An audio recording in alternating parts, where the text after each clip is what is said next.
విశేష్ గారు, అసలు మనకి ఎగ్జాంపుల్స్ తీసుకుంటే చాలామంది బహుశా దివ్యాంగులు అంటే సక్సెస్ఫుల్ సివిల్ సర్వెంట్స్గా మనకి ఎగ్జాంపుల్స్ చెప్పుకోవచ్చేమో.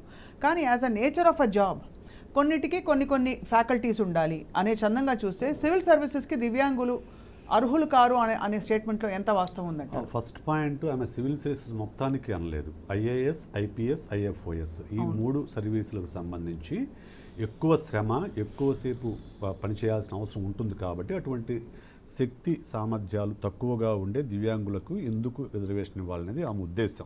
ఆమె చేసిన ట్వీట్, అది ట్వీట్ నా దగ్గర ఉంది. ఓకే, సో అయితే ఇది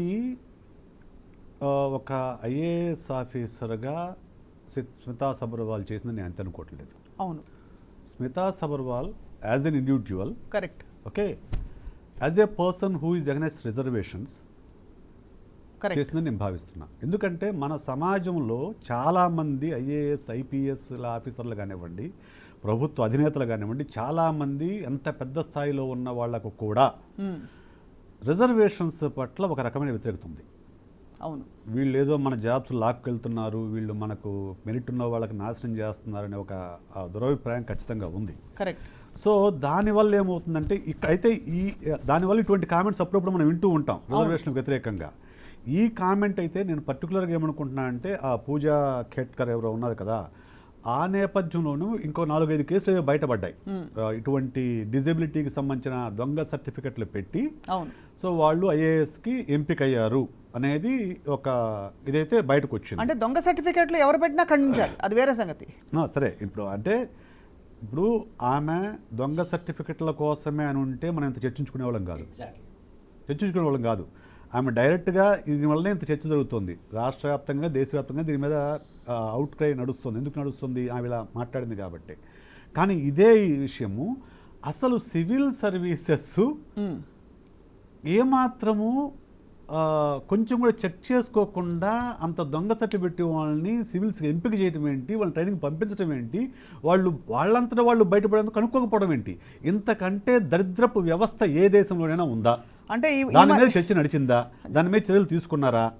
చాలా ఇంపార్టెంట్ పాయింట్. ఈ మధ్య నీట్ వ్యవహారం బయటపడ్డాక సార్ అసలు ఎగ్జామ్స్ ప్రిపరేషన్ నీట్ కూడా పక్కన పెట్టండి మేడం. నీట్ అంటే కనీసం కాంపిటేటివ్ ఇది ఉంటుంది. అదే correct. Civil servants they are going to rule the country. అవును, వాళ్ళని దొంగ సర్టిఫికెట్లు పెట్టుకున్నారు, ఫేక్ సర్టిఫికెట్ పెట్టుకున్నారు, వాళ్ళని ఎంపిక చేస్తున్నారంటే నాకు నవ్వు వచ్చింది. ఎక్కడంటే మామూలుగా ఆంధ్రప్రదేశ్లో ఉన్న ప్రధాన దినపత్రికల్లో దేంట్లో మనకు జర్నలిజం స్కూల్లో సీట్ వచ్చినా కానీ ఆ సీట్ వచ్చిన వెంటనే వాళ్ళకి బ్యాక్గ్రౌండ్ సెట్ చేయిస్తారు. ఊరికి నీ సర్టిఫికెట్లు కూర్చొని వాళ్ళు ఒప్పుకోరు.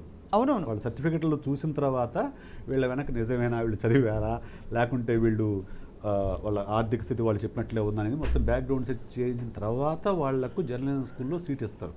ఓకే, అలాంటిది సివిల్ సర్వెంట్కి ఏమాత్రం బ్యాక్గ్రౌండ్ చెక్ లేకుండా అసలు ఎలా అనౌన్స్ చేశారు?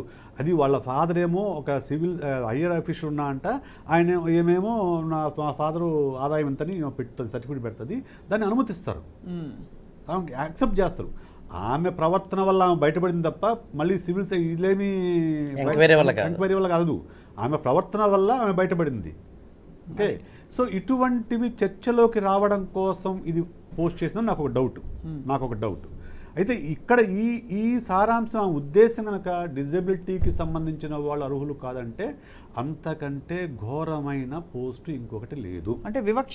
కానీ అదే అంటున్నాం, అంత ఘోరమైన పోస్ట్ అని తెలిసి అది కూడా ఎవరో ఏదో సోషల్ మీడియాలో ఎమోషనల్ గా పోస్ట్ చేయడం కాదు సార్. బాధ్యత గల ఒక ఆఫీసర్ అయ్యుండి ఆవిడ అంతటికి తెగించారంటే మరి దానిలో అంటే వెనక ఆంతర్యం ఏంటి, దానిలో వాస్తవికత ఎంత ఉంది? ఆంతర్యము వాస్తవికతలు ఇవన్నీ ఏం లేవు మేడం. చాలా వరకు ఏమవుద్దంటే నా అబ్జర్వేషన్ మేరకు అగ్రవర్ణంలో పుట్టిన వాళ్ళు, పుట్టినప్పటి నుంచి ఉన్నతమైన కుటుంబాల్లో పుట్టిన వాళ్ళు, ఎలాంటి కష్టము తెలియని వాళ్ళు, ఎలా సులువుగా ఉన్నత స్థానాలకు చేరిన వాళ్లకు కింద స్థాయి వాళ్ళ కష్టము, వాళ్ళ మనోవేదన వాళ్ళకి ఎప్పటికీ అర్థం కాదు. వాళ్ళు ఎంపథైజ్ చేయలేరు.